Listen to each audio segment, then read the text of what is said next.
दोस्तों, नीतीश कुमार के लिए पलटना अब कोई शौक नहीं बल्कि उनकी मजबूरी बन चुका है। बेचारे ना तो अपनी ही पार्टी में इज्जत बचा पाए और ना ही आने वाले चुनाव में मनचाही सीटें तय कर पा रहे। जो कभी खुद को राजनीति का चाणक्य समझते थे, वो अब प्रधानमंत्री मोदी से मिलने के लिए समय मांगते फिर रहे हैं। लेकिन मोदी जी को जैसे उनका नाम सुनने तक की फुर्सत नहीं है।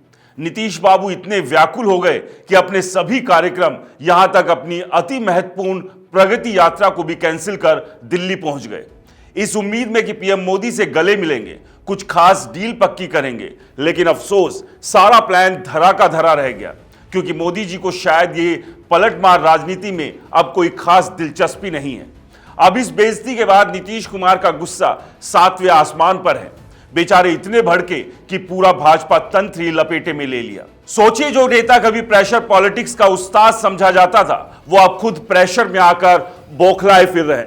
बिहार से लेकर दिल्ली तक राजनीति गर्म हो चुकी है। पहले तो खबर आई कि नीतीश कुमार की पीएम मोदी से गुप्त बैठक होगी, चुनावी गणित पर मंथन होगा। लेकिन फिर बीजेपी ने ऐसा भाव दिया जैसे बिहार का मुख्यमंत्री कोई कॉल सेंटर वाला हो और पीएम मोदी किसी बिजी एग्जीक्यूटिव।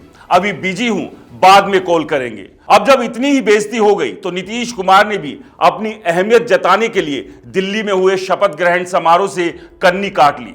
कारण, आधिकारिक बयान आया कि प्रगति यात्रा चल रही थी। अरे वही प्रगति यात्रा जिसे टालकर खुद पीएम से मिलने गए थे।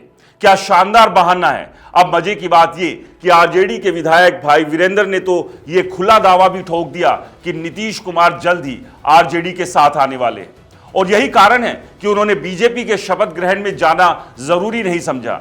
मतलब बीजेपी ने इनको तवज्जो नहीं दी तो इन्होंने भी नाटक कर दिया कि अरे मैं तो पहले ही दूसरी टीम में जाने का प्लान बना रहा था। और हां, यह ड्रामा सिर्फ दिल्ली तक ही सीमित नहीं रहा। दिल्ली में नीतीश कुमार भले ही नहीं पहुंचे, लेकिन उनके खास नेता लल्लन सिंह वहां दिखे। तो अब सवाल उठता है, बिहार में खिचड़ी पक रही है या दिल्ली में पूरी कढ़ाई ही पलट गई है।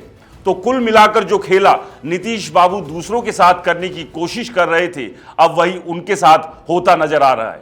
क्या यह उनकी राजनीतिक चालाकी का अंत है या फिर एक और यू टर्न की तैयारी?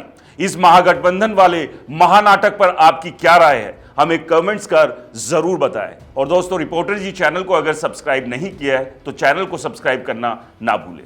नमस्कार।